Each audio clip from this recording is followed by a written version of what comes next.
Hey guys, Luna here, welcome back to another Skyrim console mod video for PS4 and Xbox One. Today, as always, we have two mods for PS4, and all of them are available for Xbox. I know a lot of you guys still want more PS4 mods in these videos, but literally only like 30 mods come out a week for PS4, and 90% are really small ones not worth showing anyway. So I don't really have an option but to show just the mods I do already. So sorry I can't add more, but there's just not enough mods. Anyway, I want to thank everyone for all the nice messages on yesterday's video for me reaching 50,000 subscribers. I really appreciate it.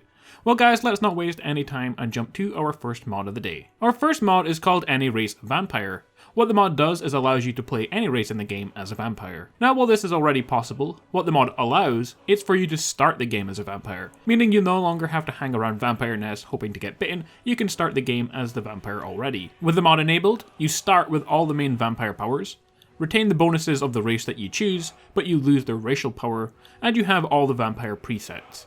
Overall a cool mod, as I don't know about you guys, but I would much rather start the game as a vampire than become one later on. It just makes it a bit more immersive.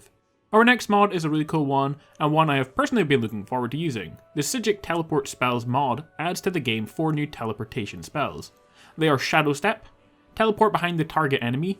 If you are unseen upon casting, you gain invisibility and muffle for 5 seconds as well, meaning that you can pretty much sneak attack anyone. This is personally my favourite one to use, and the only one that really works in combat.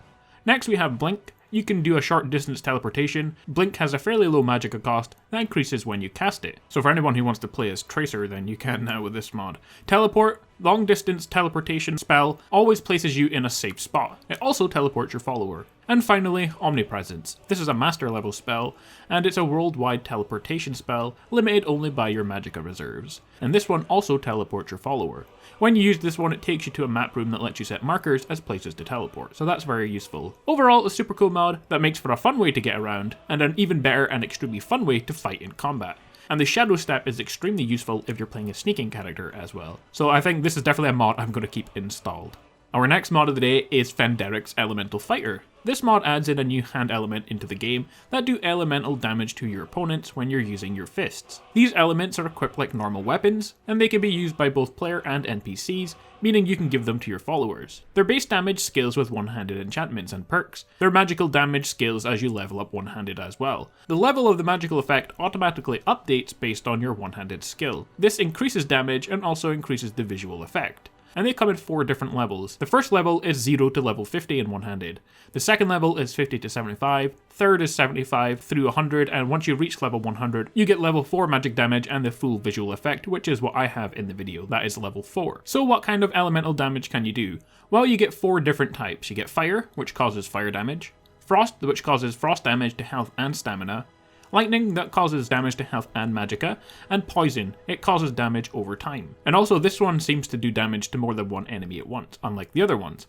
These new weapons can be bought from Shinari Tulla, who is a new NPC that can be found at the Sleeping Giant Inn in Riverwood. Not only is she a vendor, but she can also become your follower and potential marriage partner as well. She uses the new elemental hand weapons as her main attack, and she also has a bow in combat as well, but like most followers you can remove that bow with certain mods. So this mod adds a new way to attack that's actually worthwhile doing. Now along with the potential follower and spouse, this, like all of Fenderic's mods, is worth checking out.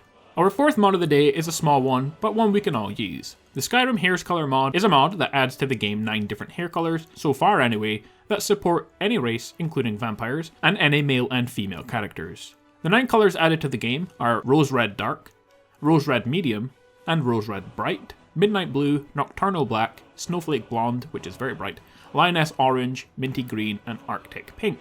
The author says he's not in any hurry to add more colors, but does plan to add more over time in future updates to this mod. There has been a lot of weapon and armor mods out lately, and so they're all making their way into these videos, as they are some of the most popular types of mods. Today we have another one, and this is a weapon and armor mod called the Null Door Content Pack. Yesterday we saw the Bosmer Armor Pack, and that was all about giving you weapons and armors for Bosmers, while the Noldor one is all about focusing on elves. So the mod adds in 4 armor sets in 2 different tiers, 3 weapons in 2 different tiers, and they all support male and female and any race. The mod has been designed to support both middle and high level characters as well, so if you're a fan of the armor, you can enjoy it at any stage in the game without the stats being too over or underpowered. In order to create this, the weapons and armors have been split up into 2 tiers.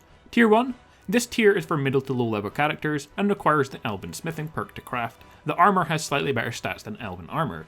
It comprises of all pieces for the Noldor armor, so that means it comes with the cuirass, the helmet, the boots, and the gauntlets for all of these armors. You also get the Eldar armor, the Rivendell armor, and the Noldor guard armor, and these are all different colors. The second tier is for high level characters and requires the glassmithing perk. The stats are all about the same as ebony stats, however they're still considered light armors. And again, this comprises of all the pieces of armor for the Royal Noldor armor, the Royal Eldar armor, Royal Rivendell armor, and Elrond's armor. You also get the relevant swords and arrows to go with these armors for both tiers. Along with this, there's also something you can equip for any armor, and they are capes. You get 2 different types, both can be crafted with the Elven smithing perk, and they are just the regular cape or the cape with the vest. If you're not a smithing type character, it is possible to find these armors randomly as loot when you reach a high enough level, so they've been added to the leveled list. Since the mod adds quite a few items, the author decided to restrict the loot to one armor type, the Bronze Elder and Royal Elder armors. This will mean the items will be rarer and all the items you find will match up color wise. The capes and all the weapons can also be found as random loot, so you can't find every piece of armor as random loot, so you will have to craft certain ones if you want them. Overall, a really cool mod for any character, especially any elven races, which is who this mod is actually created for. I also think these armors go really well if you're a vampire for some reason, but that could just be me. Well guys, there we have it, 5 brand new awesome console mods for Skyrim Special Edition for you guys to check out. If you enjoyed the video, like, comment and subscribe, and I will see you all later for another Skyrim Special Edition video. See you all then.